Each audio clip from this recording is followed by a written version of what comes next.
बहुत धन्यवाद जानवी।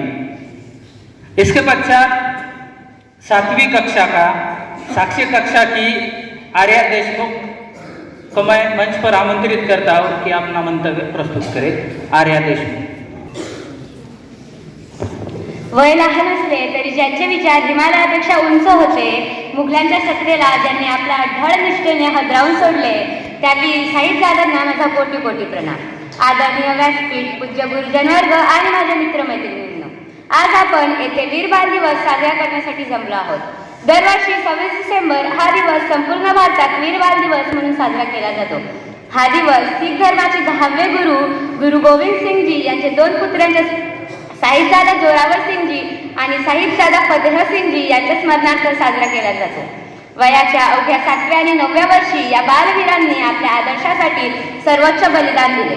त्यांना अनेक प्रलोभने दाखवण्यात आली, धमकावण्यात आले, परंतु त्यांनी आपल्या तत्वांचा आणि स्वाभिमानाचा त्याग केला नाही।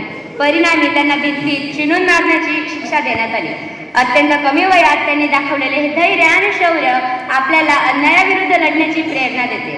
पंतप्रधान नरेंद्र मोदी यांनी 2022 मध्ये या बलिदानाचा सन्मान करण्यासाठी 26 डिसेंबर हा दिवस वीर बाल दिवस म्हणून घोषित केला।